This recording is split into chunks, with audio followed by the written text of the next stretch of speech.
Kita akan memulai pelajaran kita pada halaman 141 dalam sesi ini.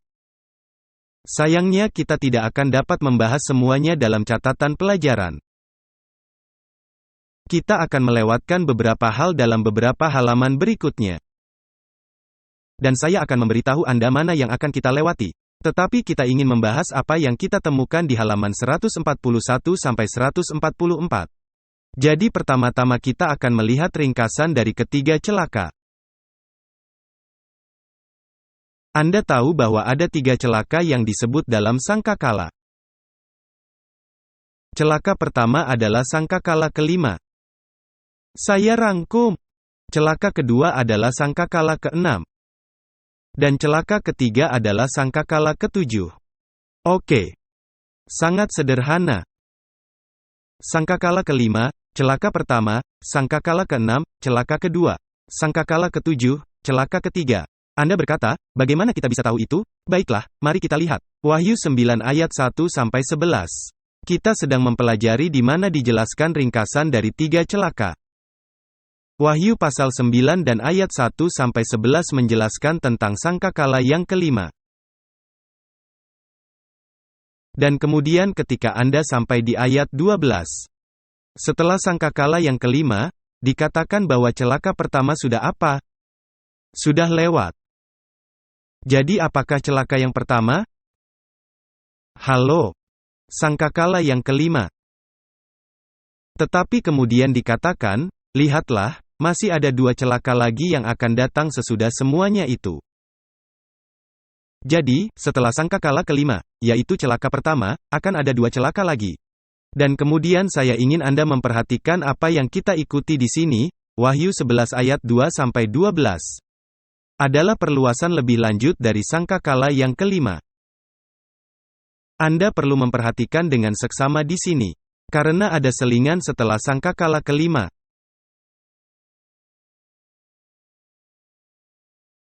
Setelah sangkakala kelima dan ke-6. Ada Wahyu 10 dan 11, ini memecah alurnya. Jadi perhatikan dengan seksama karena ini sangat penting.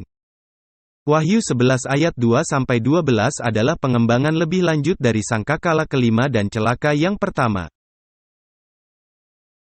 Di waktu luang Anda sore ini, bacalah hal ini agar menjadi jelas dalam pikiran Anda. Kemudian Wahyu 11 ayat 13.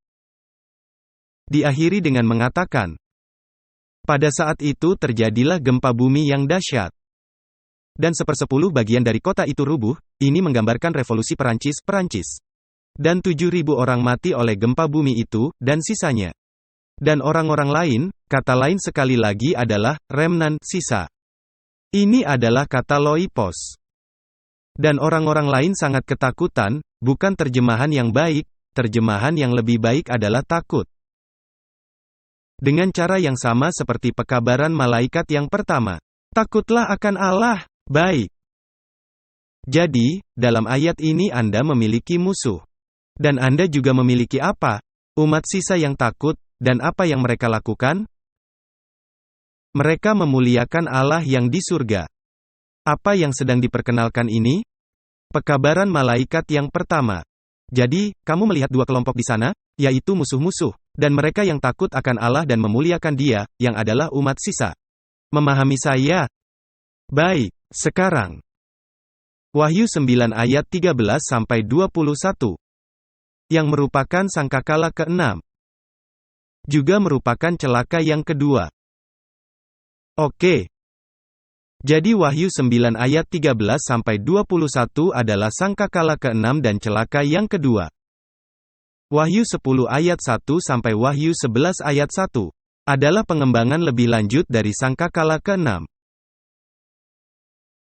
Itulah mengapa saya katakan kitab Wahyu adalah kitab yang rumit, tidak berurutan secara kronologis.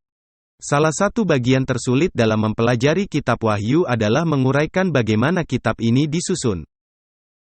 Karena ada siklus, kilas balik, dan ramalan, dan ada cara untuk menguraikannya. Tetapi dibutuhkan waktu yang serius untuk mempelajarinya. Jadi Wahyu 9 ayat 13-21 adalah sangkakala ke-6 dan celaka yang kedua. Wahyu 10 ayat 1 sampai Wahyu 11 ayat 1 adalah pengembangan dari sangkakala ke-6 dan celaka kedua. Kemudian Wahyu 11 ayat 15 sampai 17 adalah sangkakala ke-7 dan celaka ketiga. Ketika sangkakala ini ditiup, masa percobaan berakhir, malapetaka jatuh, dan kedatangan Yesus yang kedua kali terjadi. Hal ini semakin diperkuat di dalam Wahyu 15-19. Apakah Anda memiliki gambarannya dalam pikiran Anda? Saya mendedikasikan banyak waktu untuk hal ini karena ini sangat penting untuk apa yang akan kita pelajari di masa depan. Jadi, apa celaka yang pertama? Sangkakala kelima. Apakah yang dimaksud dengan celaka yang kedua? Sangkakala keenam. Apakah yang dimaksud dengan celaka yang ketiga? Sangkakala ketujuh. Apakah yang dimaksud dengan perluasan dari sangkakala kelima? Wahyu 11-12. Apakah yang dimaksud dengan perluasan dari sangkakala ke-6? Wahyu 10 ayat 1 sampai Wahyu 11 ayat 1. Wahyu 11 ayat 1 sebenarnya termasuk dalam pasal 10, kita akan melihat hal itu. Lalu, di manakah wahyu tentang sangkakala ke-7 diperluas? Dalam Wahyu 15-19, penutupan masa percobaan dan malapetaka serta kedatangan Kristus yang kedua kali. Sekarang, apakah arti dari kata celaka? Kata ini juga diterjemahkan, malang, sial. Kata yang tidak pernah kita gunakan. Kata Yunani, owai, bukan Hawaii. Adalah kata seru yang menandakan. Dengan kata lain kata ini mengumumkan rasa sakit, bencana, penderitaan, dan kesedihan.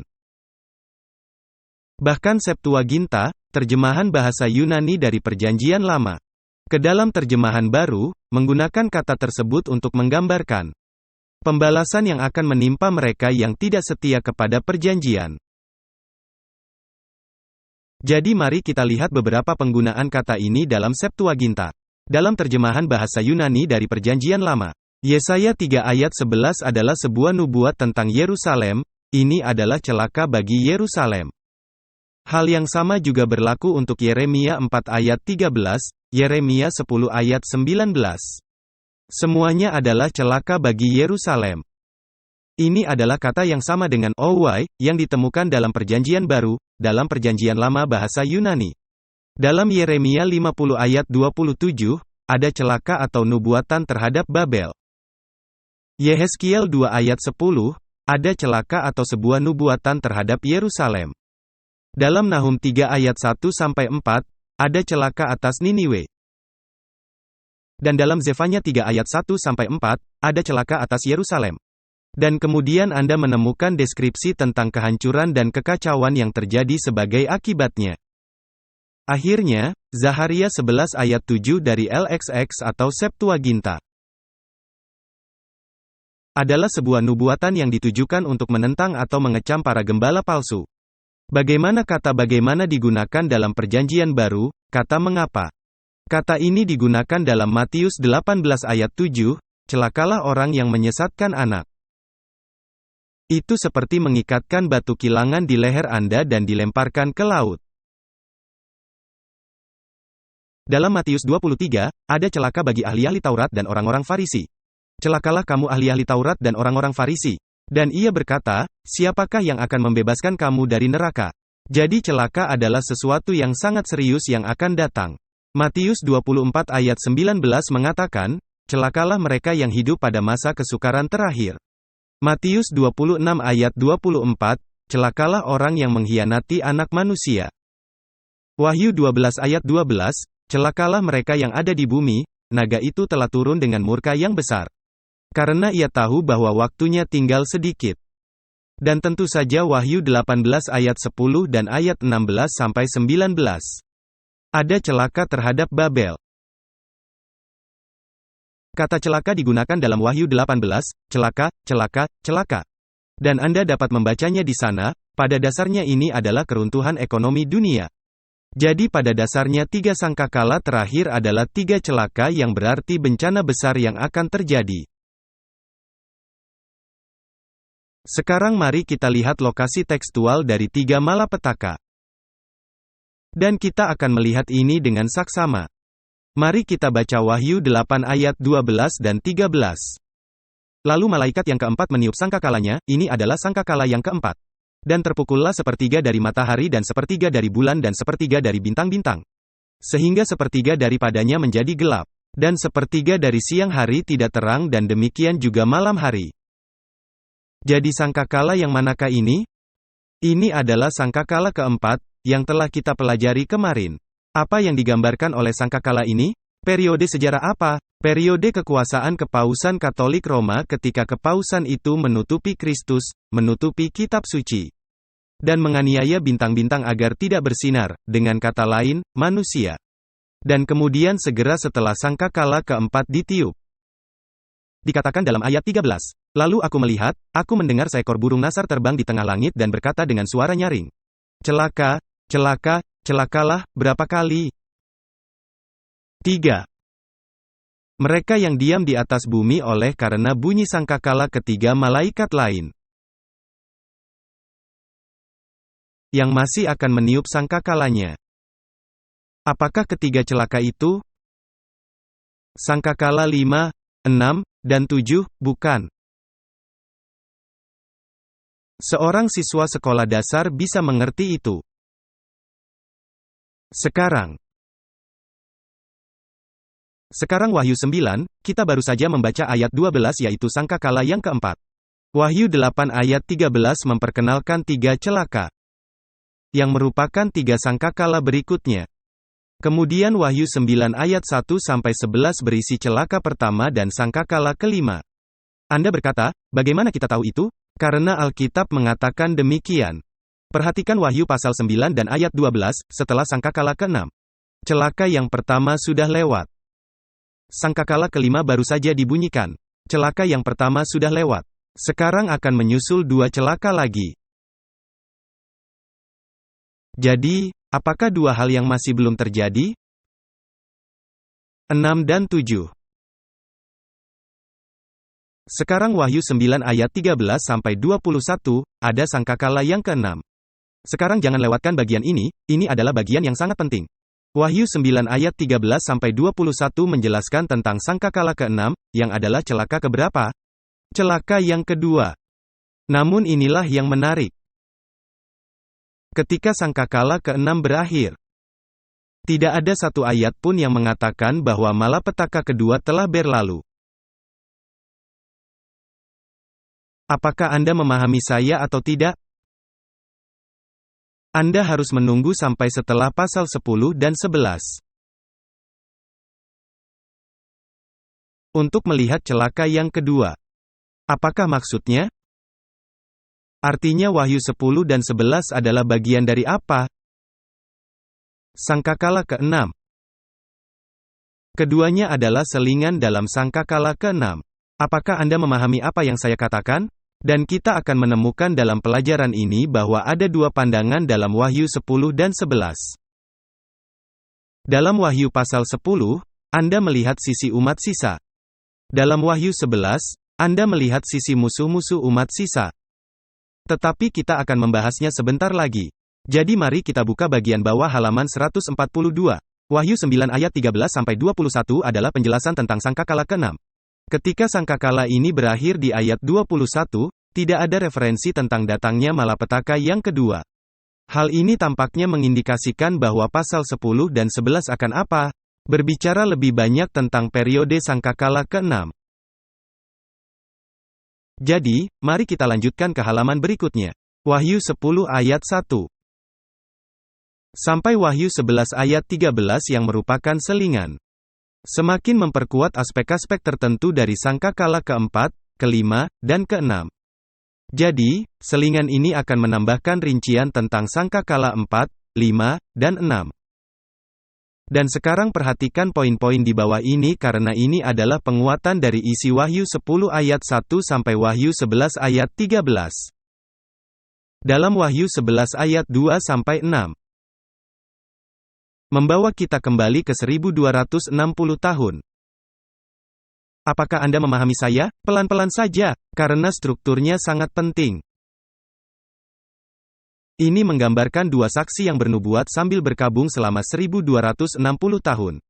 Sangkakala berapakah itu? Itu sangkakala keempat. Kemudian Wahyu 11 ayat 7-10 menggambarkan apa?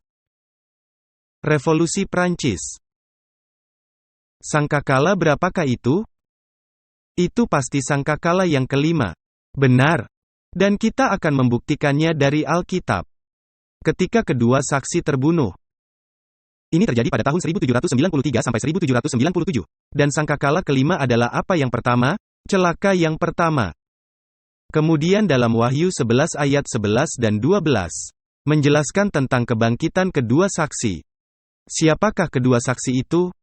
Alkitab, Perjanjian Lama dan Perjanjian Baru. Jadi, apa yang terjadi setelah kedua saksi terbunuh dalam Revolusi Perancis? Ayat 11 dan 12 mengatakan bahwa mereka apa? Dibangkitkan, dengan kata lain orang-orang sekarang akan apa? Mempelajari kitab suci.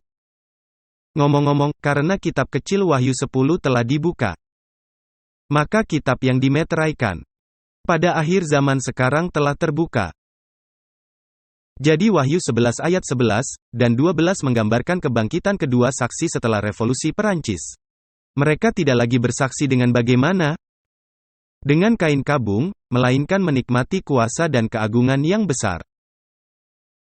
Kebangkitan Alkitab yang ajaib tidak hanya menggambarkan pendirian beberapa perkumpulan Alkitab.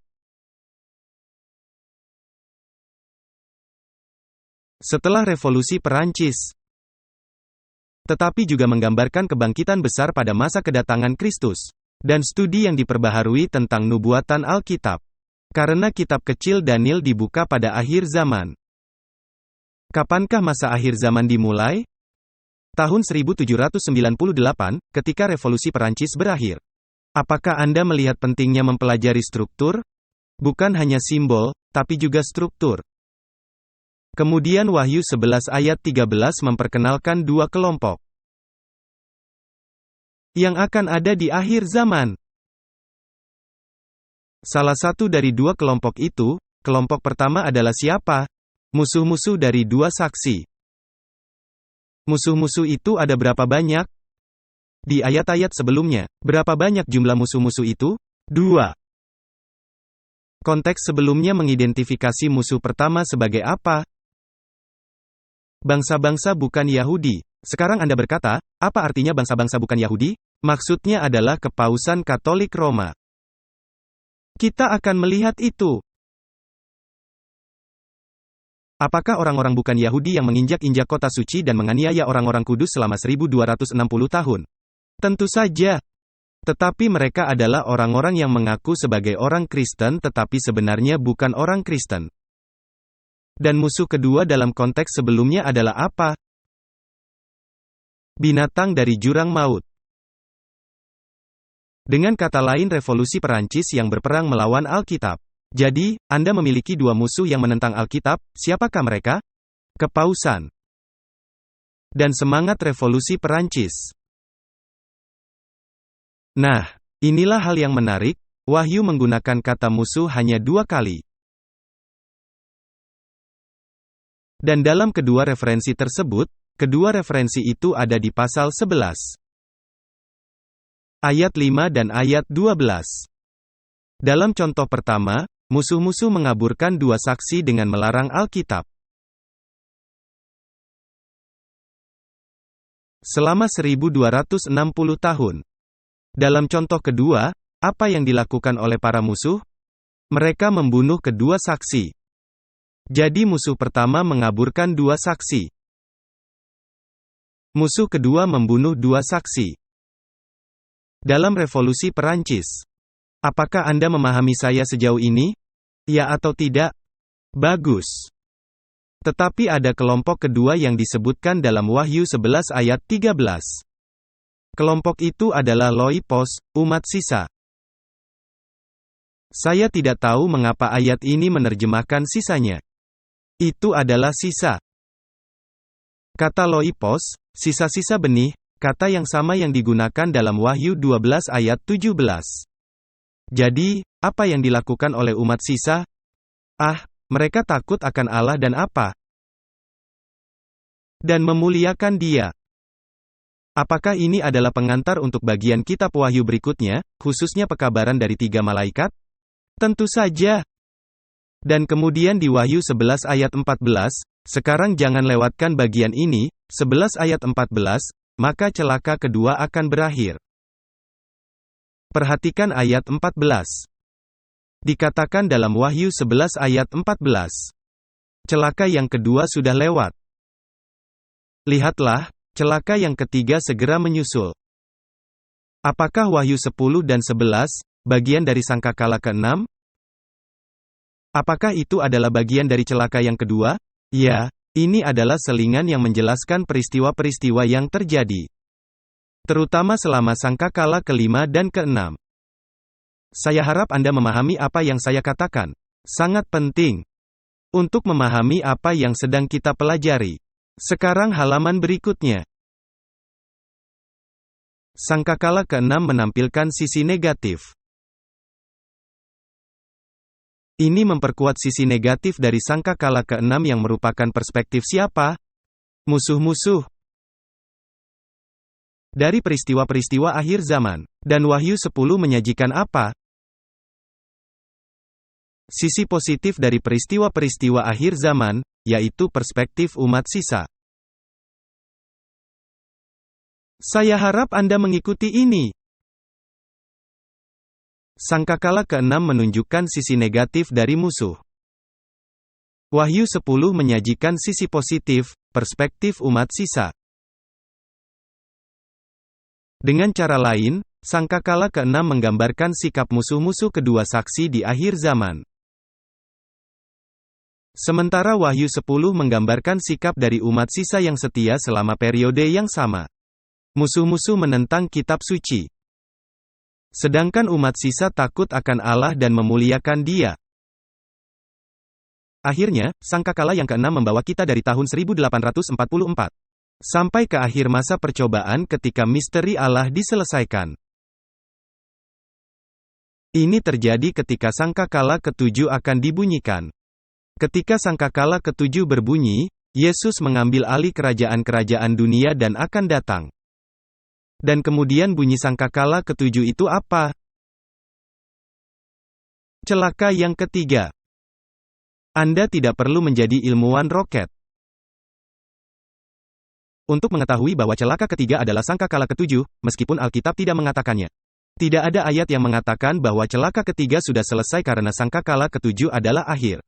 Tetapi Anda tahu bahwa sangkakala ke-7 adalah celaka ketiga. Sekarang kita akan meloncat, saya berharap kita punya waktu untuk melakukan ini tetapi kita tidak punya waktu. Saya akan meloncat dari halaman 144 sampai halaman 147.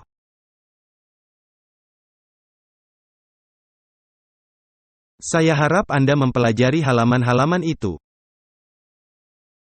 Jangan hanya menyimpan catatan pelajaran di rak buku Anda.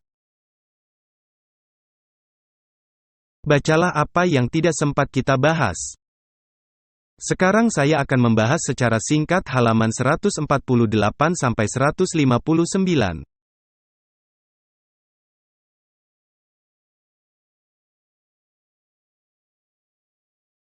Kita akan membahasnya dengan sangat cepat karena saya ingin segera sampai ke sangkakala ke-5. Apa yang ada di halaman-halaman ini akan saya lewati. Apa yang saya ingin Anda lihat adalah bahwa buku The Great Controversy mengikuti urutan yang tepat dari sangkakala. Oke. Itulah yang ada di halaman-halaman ini. Jadi mari kita buka halaman 148, kontroversi besar. Sangkakala pertama. Halaman berapa dalam Great Controversy? Halaman 17-38. Judul dari pasalnya? Kehancuran kota Yerusalem. Baiklah. Sangkakala kedua. Halaman 39-49. Coba tebak apa judulnya? Penganiayaan pada abad-abad permulaan, berbicara tentang penganiayaan yang dilakukan oleh Kekaisaran Romawi terhadap orang-orang Kristen. Apakah Anda mengikuti saya? Ellen White di sini menggambarkan penganiayaan terhadap orang-orang Kristen oleh Kekaisaran Romawi. Dan kemudian secara singkat menjelaskan penghapusan pengaruhnya yang mengekang. Semangat kompromi dan kesesuaian tertahan untuk sementara waktu oleh penganiayaan yang hebat yang dialami gereja di bawah kekafiran. Jadi manifestasi manusia durhaka itu apa? Tertahan selama Roma kafir berkuasa. Izinkan saya bertanya kepada Anda, apakah sangkakala kedua pasti mencakup serbuan suku-suku barbar? Dan tentu saja penyingkiran pengekang. Perlu dicatat bahwa Uriah Smith mendedikasikan 4 sangkakala pertama untuk penyerbuan suku barbar. Dan bahkan menyebutkan beberapa nama pemimpin suku barbar.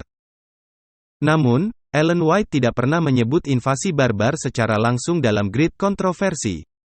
Jika penyerbuan-penyerbuan itu layak disebut keempat sangkakala, mengapa ia tidak menyebutkannya secara langsung sekalipun? Namun, ia sadar akan keruntuhan Kekaisaran Romawi.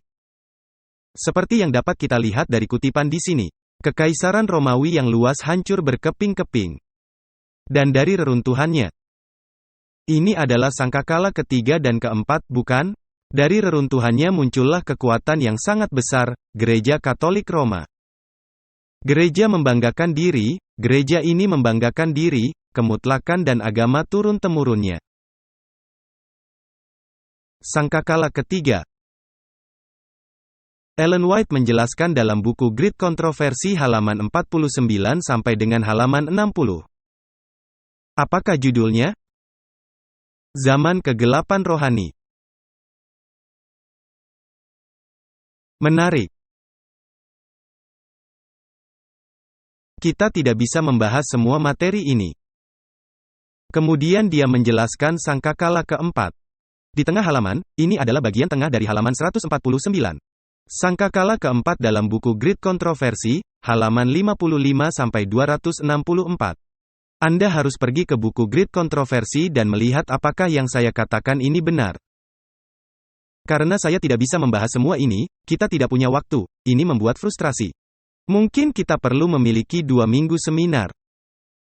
Ada 3 atau 4 orang dari Anda yang menginginkannya. Jadi Ellen White, apa komentarnya di sini? Kemurtadan di bawah sangkakala ketiga semakin meningkat ketika zaman kegelapan terjadi. Di bawah sangkakala keempat, Anda ingat, matahari, bulan-bulan, dan bintang-bintang mengalami gerhana sebagian. Seperti yang telah kita catat, matahari melambangkan Yesus, bulan melambangkan Alkitab, dan bintang-bintang melambangkan umat Allah. Perhatikan komentar Ellen White di halaman 55. Masuknya gereja Roma ke dalam kekuasaan menandai dimulainya, apa? Zaman kegelapan. Seiring dengan meningkatnya kekuasaannya, kegelapan semakin dalam. Dan Anda tahu jika Anda membaca halaman 55-264. Carilah di halaman-halaman itu kata terang dan kata kegelapan. Berkali-kali Ellen White merujuk pada kegelapan, dan kegelapan, dan kegelapan, dan kegelapan, dan ketidakjelasan di dalam roh. Mengapa? Karena itu adalah sangkakala keempat. Matahari, bulan, dan bintang-bintang telah tertutup. Apa Anda memahami saya? Mari kita baca beberapa bagian bawah halaman 149. Agar iblis dapat mempertahankan serangan-serangannya kepada manusia dan mendirikan kekuasaan kepausan yang direbut itu. Setan harus membuat manusia itu mengabaikan dan tidak mengerti, apa? Kitab suci. Alkitab akan meninggikan Allah, dan menempatkan manusia fana pada posisinya yang sebenarnya. Oleh sebab itu kebenarannya yang kudus harus, apa? Ditutupi dan, apalagi, ditindas. Apakah kepausan membunuh Alkitab? Tidak, kepausan tidak membunuh Alkitab, lalu apa yang dilakukannya? Ia menyingkirkan Alkitab, menyembunyikan Alkitab. Siapa yang membunuh Alkitab? Revolusi Prancis membunuhnya. Dia melanjutkan, Gereja Roma mengadopsi kebijakan ini. Selama bertahun-tahun pengedaran Alkitab telah dilarang. Bukan dibakar, melainkan dilarang. Orang-orang dilarang membacanya dan mempunyainya di rumahnya. Dan para pastor dan uskup yang tidak jujur dan keji menerjemahkan pengajaran Alkitab untuk mendukung kepura-puraan mereka. Dengan demikian, Paus menjadi seseorang yang secara universal diakui sebagai wakil Allah di dunia ini, yang diberi kuasa atas gereja dan negara. Sangat menarik bahwa setelah kutipan ini, Ellen White menjelaskan semua kesalahan dan ajaran sesat yang masuk ke dalam gereja selama masa kegelapan. Jadi apakah kegelapan itu? ajaran-ajaran sesat, dan kesalahan-kesalahan yang diajarkan. Perlu dicatat bahwa gerhana kitab suci dan pekerjaan Kristus selama periode ini bersifat parsial seperti yang ditunjukkan oleh ungkapan apa? Sepertiga. Mari kita baca beberapa pernyataan di mana Ellen White merujuk pada terang dan gelap di halaman-halaman berikut ini. Mari kita lewati pernyataan dari Consensus on Education. Mari kita lanjutkan dengan pernyataan yang mengatakan bahwa setan telah mendesak imam kepausan dan pejabat-pejabat tingginya untuk apa? Untuk mengubur firman kebenaran itu di bawah sampah kesalahan, kemurtadan dan ketahyulan. Tetapi dengan cara yang paling mengherankan firman itu telah terpelihara dengan murni sepanjang zaman kegelapan. Petik 2. Great Kontroversi, halaman 72. Sementara hal itu menerangi pengertian mereka dan memberi kegembiraan kepada hati mereka. Ini adalah kaum Waldensia, mereka rindu untuk memancarkan, apa? Terang itu kepada orang-orang lain yang berada di dalam kegelapan kesalahan kepausan. Lihatlah karena benda-benda langit telah menjadi apa? Gerhana. Great Kontroversi, halaman 61. Di tengah-tengah kegelapan yang menutupi dunia ini selama supremasi kekuasaan kepausan. Terang kebenaran, sekarang inilah gagasan sepertiga. Terang kebenaran tidak dapat seluruhnya dipadamkan. Hanya apa? Dipadamkan sebagian. Ada saksi-saksi Allah pada setiap zaman. Orang-orang yang memelihara imannya pada Kristus sebagai satu-satunya pengantara antara Allah dan manusia, yang berpegang pada Alkitab sebagai satu-satunya pedoman hidup, dan yang menguduskan hari Sabat yang benar. Mari kita lanjutkan ke kutipan berikutnya. Great Kontroversi, halaman 65 dan 66. Di balik puncak gunung-gunung pertahanan yang tinggi, yang sepanjang zaman menjadi perlindungan bagi orang-orang yang dianiaya dan yang ditindas. Orang-orang Waldensia mendapatkan, apa, persembunyian mereka. Di sini terang kebenaran itu tetap, apa, bersinar di tengah-tengah kegelapan zaman pertengahan. Di sini, selama 1000 tahun, saksi-saksi kebenaran mempertahankan iman yang mula-mula itu. Apakah matahari dan bulan benar-benar tertutup? Apakah kesaksian bintang-bintang, umat Allah, benar-benar tertutupi? Tidak. Pernyataan berikutnya. Di sekolah-sekolah yang mereka masuki, berbicara tentang orang-orang Waldensia. Mereka tidak membuat persahabatan karib dengan siapapun. Jubah-jubah mereka telah dibuat sedemikian rupa sehingga dapat menyembunyikan harta yang paling mahal. Naskah-naskah berharga Alkitab. Lihatlah, kitab suci memberikan kesaksiannya, tetapi mereka melakukannya dengan kain kabung, dalam ketidakjelasan. Mari kita lanjutkan ke bagian dari Great Kontroversi, halaman 73 dan 74. Khususnya bagian yang disorot. Demikianlah terang kebenaran itu menerusi banyak, apa? Pikiran yang telah digelapkan, menggulung kembali awan, apa? Gelap sampai matahari kebenaran bersinar ke dalam hati dengan kesembuhan di dalam sinarnya. Mari kita lanjutkan ke halaman berikutnya, mari kita bahas tentang John Wycliffe. Perhatikan kembali tema terang dan gelap. Kecuali di antara orang-orang Waldensia, firman Allah selama berabad-abad, telah apa? Perhatikan, ini bukan membunuh dua saksi. Dikurung, dilarang, disembunyikan, disembunyikan. Kecuali di antara orang-orang Waldensia, firman Allah selama berabad-abad. Tertutup dalam bahasa yang hanya diketahui oleh orang-orang yang terpelajar saja. Tetapi waktunya telah tiba bagi Alkitab untuk diterjemahkan. Dan diberikan kepada orang-orang di berbagai negeri dalam bahasa mereka sendiri. Dunia, yang ia bicarakan sekarang adalah reformasi Protestan yang sedang bangkit. Dunia telah melewati apa? Tengah malamnya, ngomong-ngomong apakah masih gelap setelah tengah malam? Tapi tengah malam adalah kegelapan yang paling dalam. Jadi sekarang reformasi Protestan, terang mulai apa? Terang akan segera muncul. Dunia telah melewati tengah malamnya. Saat-saat kegelapan telah, apa? Berlalu, dan di berbagai negeri telah terlihat tanda-tanda fajar menyingsing. Mengapa? Karena sekarang kitab suci akan disingkapkan. Bab selanjutnya tentang Hus dan Jerome. Perhatikan sekali lagi ide tentang terang dan gelap. Apakah Anda memahami sangkakala keempat dalam terang hal ini? Ellen White mengomentari sangkakala yang keempat. Allah membiarkan terang yang besar bersinar ke dalam pikiran orang-orang pilihan ini. Yaitu Hus dan Jerome, menyatakan kepada mereka kesalahan-kesalahan Roma yang banyak. Tetapi mereka tidak menerima semua, apa? Semua terang yang harus diberikan kepada dunia ini. Melalui hamba-hambanya ini Allah telah menuntun orang-orang, apa? Keluar dari kegelapan Romanisme. Tetapi banyak dan besarlah rintangan yang mereka hadapi. Dan Tuhan memimpin mereka terus langkah demi langkah sebagaimana yang sanggup mereka pikul. Mereka tidak dipersiapkan untuk menerima, apa? Semua terang itu sekaligus. Seperti kemuliaan sinar matahari pada waktu tengah hari. Kepada orang-orang yang sudah lama tinggal di dalam, apa? Kegelapan?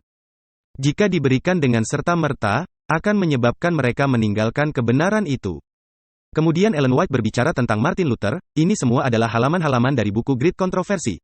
Sangkakala keempat, di manakah dia mengomentari sangkakala keempat? Dia mengomentari hal ini di buku Great Controversy, halaman 55-264, semuanya berasal dari halaman-halaman tersebut. Perhatikan apa yang dikatakannya tentang Martin Luther di bagian bawah halaman 152. Dari orang-orang yang terpanggil untuk memimpin gereja keluar dari apa? Kegelapan kepausan kepada apa? Terang iman yang lebih murni adalah Martin Luther. Seorang yang bersemangat, rajin dan berserah. Tidak mengenal rasa takut kecuali takut kepada Allah, dan mengakui tidak ada dasar iman keagamaan. Kecuali, apa? Alkitab. Luther adalah tokoh pada zamannya. Melalui dia Allah melakukan pekerjaan-pekerjaan besar untuk pembaruan gereja dan menerangi dunia. Apakah Anda menangkap maksudnya? Anda akan menemukan banyak referensi lain, ini hanyalah contoh dari ayat-ayat yang berhubungan dengan terang dan gelap. Dan yang cukup menarik, setelah menjelaskan periode kegelapan ini, dan bahwa terang akan segera menyingsing, dalam reformasi Protestan. Saya berani bertaruh bahwa Anda tidak akan bisa menebak bab berikutnya. Revolusi Perancis. Halo. Sangkakala berapakah itu? Itu adalah sangkakala nomor 5. Dan kita akan melihatnya dengan jelas, saat kita belajar bersama. Jadi yang berikutnya adalah Revolusi Perancis yang merupakan sangkakala kelima dan yang pertama apa? Dan celaka yang pertama. Kemudian, dengarkanlah. Sangkakala ke-6 dan celaka kedua dijelaskan di halaman 299-612. Karena Anda akan melihat dalam kitab Wahyu, sangkakala kelima dan keenam adalah yang terpanjang. Jadi Ellen White harus membuatnya menjadi yang terpanjang juga. Sekarang sangkakala yang keenam dan celaka yang kedua memberikan kepada kita suatu pandangan tentang orang benar dan pandangan tentang siapa? Tentang orang jahat. Nah, inilah hal yang menarik. Halaman 299-491 Ellen White menyajikan penekanan pada orang benar dan pekabaran penghakiman Allah. Halaman 500-612 ia menekankan tentang orang jahat dan pengumpulan orang jahat oleh setan. Apakah ini cocok dengan selingannya? Apakah Ellen White duduk dan memikirkan hal ini, berkata, Anda tahu, saya harus meletakkan selingan itu di sini, karena selingan itu ada di kitab Wahyu. Tidak. Allah, roh yang sama yang membimbing. Yohanes dalam mengarang kitab Wahyu adalah roh yang sama yang mengilhami Ellen G. White. Ia mengikuti urutan yang sama. Sekarang mari kita lanjutkan, segera setelah bab Revolusi Perancis. Ini adalah detail yang sangat menarik. Ellen White kembali ke tahun 1620. Tahun berapa Revolusi Perancis terjadi? 1793, itu berakhir pada tahun 1797, benar? Dan Paus ditawan pada tahun berikutnya, yang merupakan puncak dari semangat Revolusi Prancis. Tetapi dalam bab berikutnya tentang Revolusi Perancis, Ellen White kembali ke kedatangan para peziarah pada tahun 1620. Lihatlah bahwa ia juga melakukan kilas balik dalam tulisannya. Tetapi Anda akan melihat bahwa ini luar biasa. Dia menggambarkan kedatangan para leluhur peziarah di Amerika untuk mencari kebebasan sipil dan agama. Hal ini mempersiapkan tempat bagi apa? Pemberitaan? 3 malaikat yang membawa pekabaran-pekabaran yang berkuasa kepada dunia. Dan dengan demikian mengumpulkan umat Allah. Khususnya Wahyu 12. Menggambarkan bagaimana naga itu memuntahkan air dari mulutnya selama 1260 tahun. Ingatlah bahwa naga itu memuntahkan air dari mulutnya untuk mencoba menenggelamkan perempuan itu. Namun, nas ini memberitahu kita bahwa bumi datang untuk apa? menyelamatkan perempuan itu dan menelan air bah penganiayaan itu. Bumi di sini melambangkan apa? Wilayah, bukan Amerika Serikat, wilayah Amerika Serikat. Tidak ada Amerika Serikat pada tahun 1620. Yang ada hanya koloni-koloni milik Inggris. Itu sebabnya tidak dikatakan bahwa binatang bertanduk dua menolong perempuan itu. Melainkan dikatakan bahwa bumi menolong perempuan itu dari tempat binatang bertanduk dua itu kelak akan bangkit. Maka bumi datang untuk menyelamatkan, menelan air penganiayaan. Bumi melambangkan wilayah Amerika Serikat, yang memberikan perlindungan bagi mereka yang mengalami penganiayaan di Eropa. Amerika Serikat menjadi mercusuar bagi negara-negara barat lainnya untuk mendirikan pemerintahan sekuler. Anda tahu ini adalah pernyataan yang menarik dari James Madison pada tahun 1822. Kapan deklarasi kemerdekaan diucapkan? 1776. Dan konstitusi? 1787. Dan Undang-Undang Hak Asasi Manusia? 1791. Jadi pada tahun 1822, eksperimen ini telah berjalan beberapa tahun. Dan perhatikan apa yang dikatakan Madison. Kami sedang mengajar dunia. Siapa yang kita ajar? Siapa yang diajar oleh Amerika Serikat? Dunia. Kita mengajarkan hal yang benar sekarang, tetapi tidak lama lagi Amerika Serikat akan mengajarkan hal yang salah kepada kita. Karena pada awalnya ia bertanduk dua seperti anak domba, tetapi kemudian berbicara seperti naga. Ngomong-ngomong, ia tidak berbicara seperti naga meskipun ia memiliki dua tanduk. Ini adalah kasus sekali lagi di mana ayat pengantar memiliki awal dan akhir. Ketika ia bangkit, ia bertanduk dua seperti anak domba, tetapi akhirnya ia berbicara seperti naga. Apa kau memahami saya? Jadi, dia menulis ini. Kami mengajarkan kepada dunia kebenaran yang besar. Bahwa pemerintah bekerja lebih baik tanpa raja dan bangsawan daripada dengan mereka. Jadi dengan kata lain, dia mengatakan bahwa kita mengajarkan dunia bahwa mereka harus mendirikan pemerintahan republik. Bukan partai republik. Republik. Di mana kekuasaan mengalir dari rakyat ke atas. Dan bukan dari raja ke bawah. Tetapi kemudian ia berkata, pahala akan dilipat gandakan dengan pelajaran lainnya, dengan kata lain. Bahwa agama berkembang dalam kemurnian yang lebih besar tanpa atau dengan bantuan pemerintah.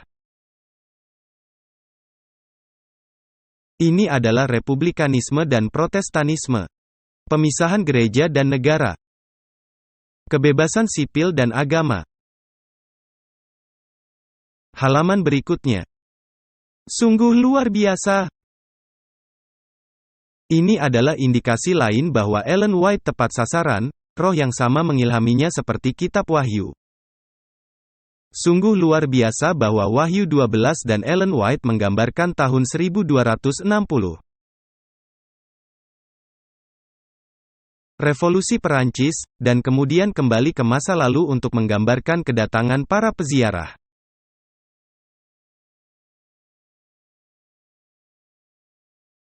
Anda berkata, bagaimana itu? Dalam Wahyu pasal 12 dikatakan bahwa perempuan itu melarikan diri ke padang gurun untuk berapa lama? 1260 tahun. Tetapi kemudian dikatakan bahwa bumi menolong perempuan itu. Apakah itu terjadi sebelum 1260 tahun berakhir? Ya. Amerika Serikat, wilayah yang memberikan perlindungan bagi mereka yang dianiaya. Jadi dalam Wahyu 12 dikatakan bahwa naga itu akan menganiaya gereja. Selama 1260 tahun, tetapi kemudian dikatakan bahwa bumi menolong perempuan itu. Yang membawa Anda kembali kepada para peziarah yang datang dan Amerika Serikat yang memberikan perlindungan. Apakah itu yang dikatakan Ellen White? Setelah menjelaskan revolusi Perancis, apa yang dia lakukan? 1260 tahun dalam revolusi Perancis, dia kembali, dan dia berbicara tentang kedatangan para peziarah. Luar biasa. Keberuntungan pemula. Tidak. Dalam pasal-pasal berikutnya, Ellen White menulis tentang kebangkitan Advent kedua yang besar. Setelah tahun 1798, gerakan Millerite. Kekecewaan yang besar. Pembukaan bait suci surgawi untuk penghakiman.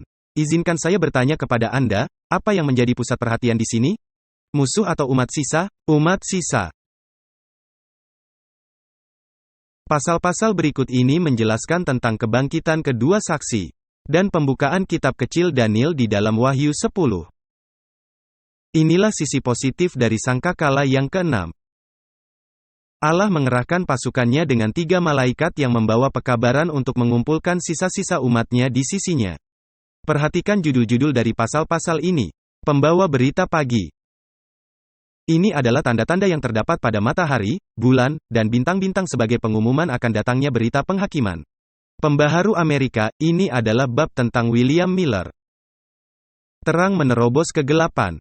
Kesalahpahaman para murid terhadap nubuat-nubuat tentang kedatangan yang pertama menjadi latar belakang kesalahpahaman mereka terhadap nubuat tentang 2300 hari. Kebangunan keagamaan yang besar, ia menggambarkan Joseph Wolf, pendeta Anglikan, Emmanuel Lacunza, Johann Albrecht Bengel, Francois Samuel Robert Louis Gaussen, para pengkhotbah anak-anak. William Miller memberitakan pekabaran jam penghakiman. Apakah ini yang dimaksud dengan Wahyu 10?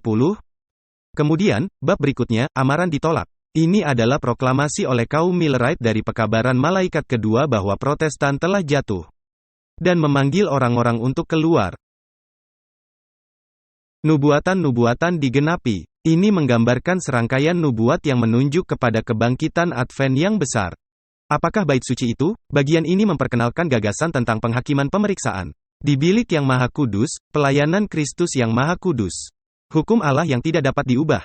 Umat sisa memahami pentingnya hukum ketika tempat maha kudus dibuka. Pekerjaan pembaruan, yaitu kebutuhan untuk mengembalikan hari Sabat pada tempatnya yang tepat. Dan kemudian, kebangunan rohani modern. Yang membedakan kebangunan rohani yang sejati dari kebangunan rohani yang palsu. Dan akhirnya menghadapi catatan kehidupan yang merupakan gambaran dari pengadilan pemeriksaan. Apa yang menjadi pusat perhatian dari semua pasal-pasal ini? Itulah yang kita temukan dalam Wahyu 10. Pembukaan dari kitab kecil ini. Permulaan dari penghakiman pemeriksaan, pembersihan tempat kudus, pengukuran bait suci. Jadi, dalam konteks sangkakala ke-6, ia menggambarkan apa yang ada di Wahyu pasal 10. Yaitu pandangan orang-orang benar. Tetapi sekarang inilah hal yang menakjubkan. Kita juga dapat membuat, ini ada di halaman 156. Kita juga dapat membuat argumen yang kuat bahwa pasal-pasal berikut dalam Great Kontroversi. Semuanya menggambarkan periode sangkakala ke-6. Sangkakala ke-6 di sini digambarkan sebagai pandangan tentang orang-orang jahat. Yang diperkenalkan dalam Wahyu 9 ayat 13-21. Apakah pasal-pasal berikutnya? Apa judul-judul dari bab-bab berikutnya? Asal mula dosa. Permusuhan antara Allah dan setan. Agen roh-roh jahat. Jerat-jerat setan. Penipuan besar pertama. Dapatkah orang mati berbicara kepada kita? Apakah yang menjadi fokus di sini? Fokusnya adalah bagaimana iblis berusaha mengumpulkan siapa? Orang fasik. Kebebasan hati nurani yang terancam. Pertentangan yang segera akan terjadi. Alkitab suatu perlindungan. Amaran terakhir. Fokusnya adalah bagaimana setan mengumpulkan orang-orang jahat di sisinya. Untuk pertentangan terakhir antara yang baik dan yang jahat, antara yang benar dan yang tidak benar. Mengenai pengumpulan orang benar dan orang jahat dalam Wahyu 10. Ellen White menulis sebagai berikut, mari kita baca Seven Bible Commentary, halaman 971. Malaikat perkasa yang memberi petunjuk kepada Yohanes tidak lain adalah tokoh yang sama dengan Yesus Kristus. Menginjakan kaki kanannya di atas laut dan kaki kirinya di daratan. Menunjukkan peran yang dimainkannya di dalam adegan-adegan penutup dari pertentangan besar dengan iblis. Posisi ini menunjukkan kuasa dan otoritasnya yang tertinggi atas seluruh bumi. Pertentangan itu semakin kuat dan semakin tegas dari zaman ke zaman. Dan akan terus berlanjut sampai akhir zaman ketika kuasa kegelapan mencapai puncaknya. Setan, yang bersatu dengan siapa? Orang-orang jahat, akan menipu seluruh dunia dan gereja-gereja yang tidak menerima kasih kebenaran. Namun, malaikat yang perkasa itu menuntut perhatian. Ia berseru dengan suara nyaring. Ia akan menunjukkan kuasa dan otoritas suaranya kepada mereka yang telah bersekutu dengan iblis untuk menentang kebenaran. Jadi malaikat perkasa dari Wahyu 10 akan memanggil mereka yang berada di pihak iblis untuk datang. Dan di sisi lain, iblis, para musuh, akan bekerja untuk mengumpulkan orang-orang yang berada di pihak iblis. Jadi, inilah perspektif dari selingan yang kita temukan dalam Wahyu pasal 10 dan Wahyu pasal 11. Dan kemudian mari kita lanjutkan ke halaman 159, halaman 159. Sangkakala ketujuh, kemudian Ellen White menjelaskan tentang sangkakala ketujuh. Kapankah misteri Allah akan berakhir? Tepat sebelum apa? Malaikat ketujuh meniup sangkakalanya. Apakah penyempurnaan dari misteri Allah? Penutupan masa percobaan. Misteri Allah adalah pemberitaan Injil. Kita akan melihat hal itu ketika kita mempelajari tentang kitab kecil. Jadi, misteri Allah adalah pemberitaan Injil. Jadi, apakah akhir dari misteri Allah? Ini adalah akhir dari pemberitaan Injil. Jadi, ketika sangkakala ketujuh akan dibunyikan, masa percobaan ditutup. Dan kemudian ada celaka. Dan akhirnya kedatangan Kristus yang kedua kali, yaitu sangkakala ketujuh.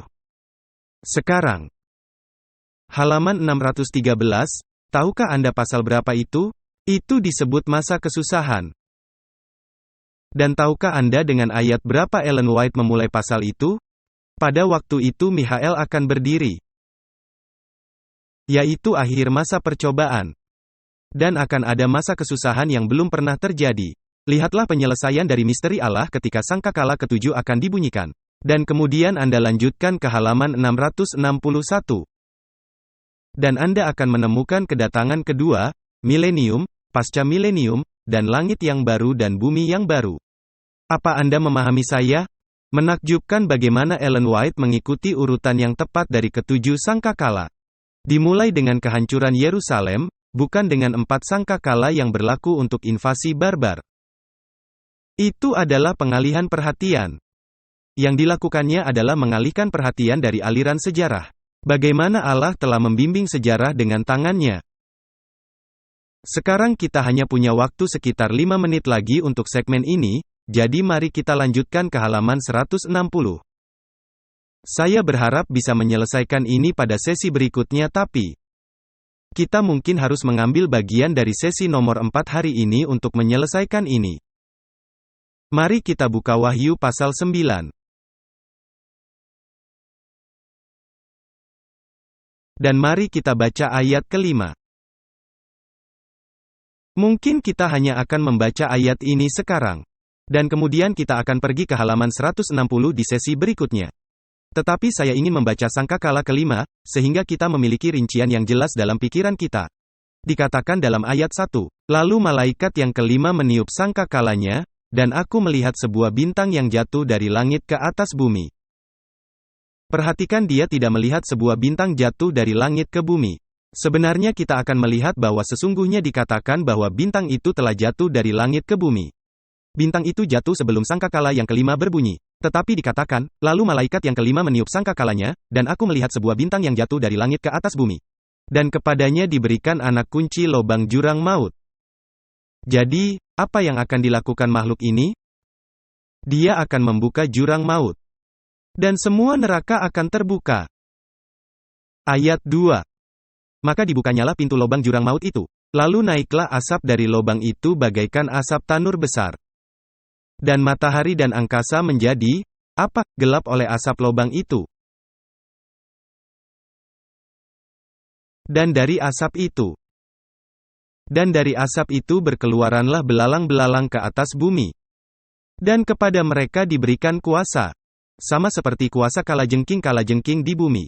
Belalang dan belalang itu sama dengan kalajengking. Dan kepada mereka dipesankan, supaya mereka jangan merusakkan rumput-rumput di bumi atau tumbuh-tumbuhan ataupun pohon-pohon.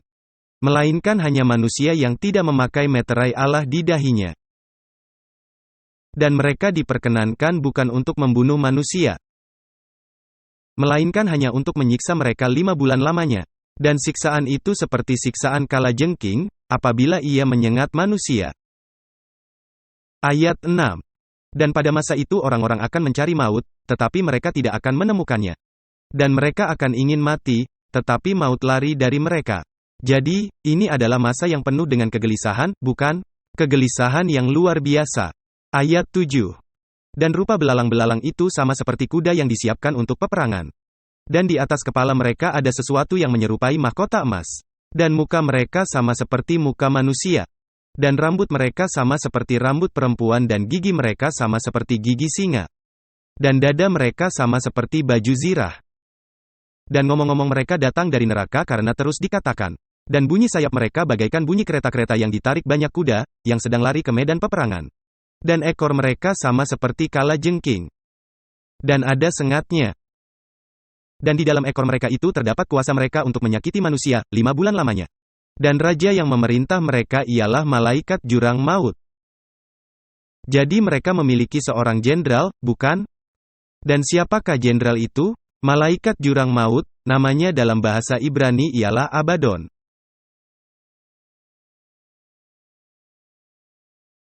Dan dalam bahasa Yunani ialah Apollyon. Yang berarti pembinasa. Jadi, ini adalah deskripsi yang cukup jelas, bukan? Kita akan menemukan di sesi berikutnya bahwa ini menggambarkan manifestasi baru dari kekuatan setan dari jurang maut dalam revolusi Perancis. Sekarang Anda katakan, bagaimana Anda tahu itu? Karena pada sangkakala kelima, kalajengking ini yang juga disebut memiliki ciri-ciri singa. Dan ekor yang menyengat, dan mereka muncul dari jurang maut. Itu ada pada sangkakala kelima. Dari manakah binatang dalam Wahyu 11 muncul yang melambangkan revolusi Prancis? Binatang itu muncul dari jurang maut. Dan saya akan memberikan pertanyaan-pertanyaan dari Ellen White di mana ia dengan jelas menerapkan bahasa simbolis ini pada kebangkitan ateisme selama revolusi Perancis. Jadi dalam sesi berikutnya kita akan melihat apa yang dimaksud ketika dikatakan bahwa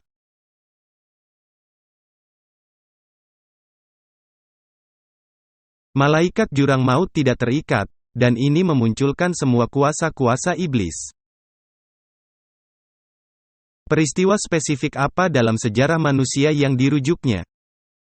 Jadi izinkan saya bertanya, apakah Anda sudah memahami apa yang telah kita pelajari sejauh ini? Saya telah mencoba untuk menjelaskannya selambat mungkin. Dan sekarang kita akan berbicara lebih banyak tentang sangkakala kelima pada sesi berikutnya. Setelah kita menikmati makan siang yang lezat.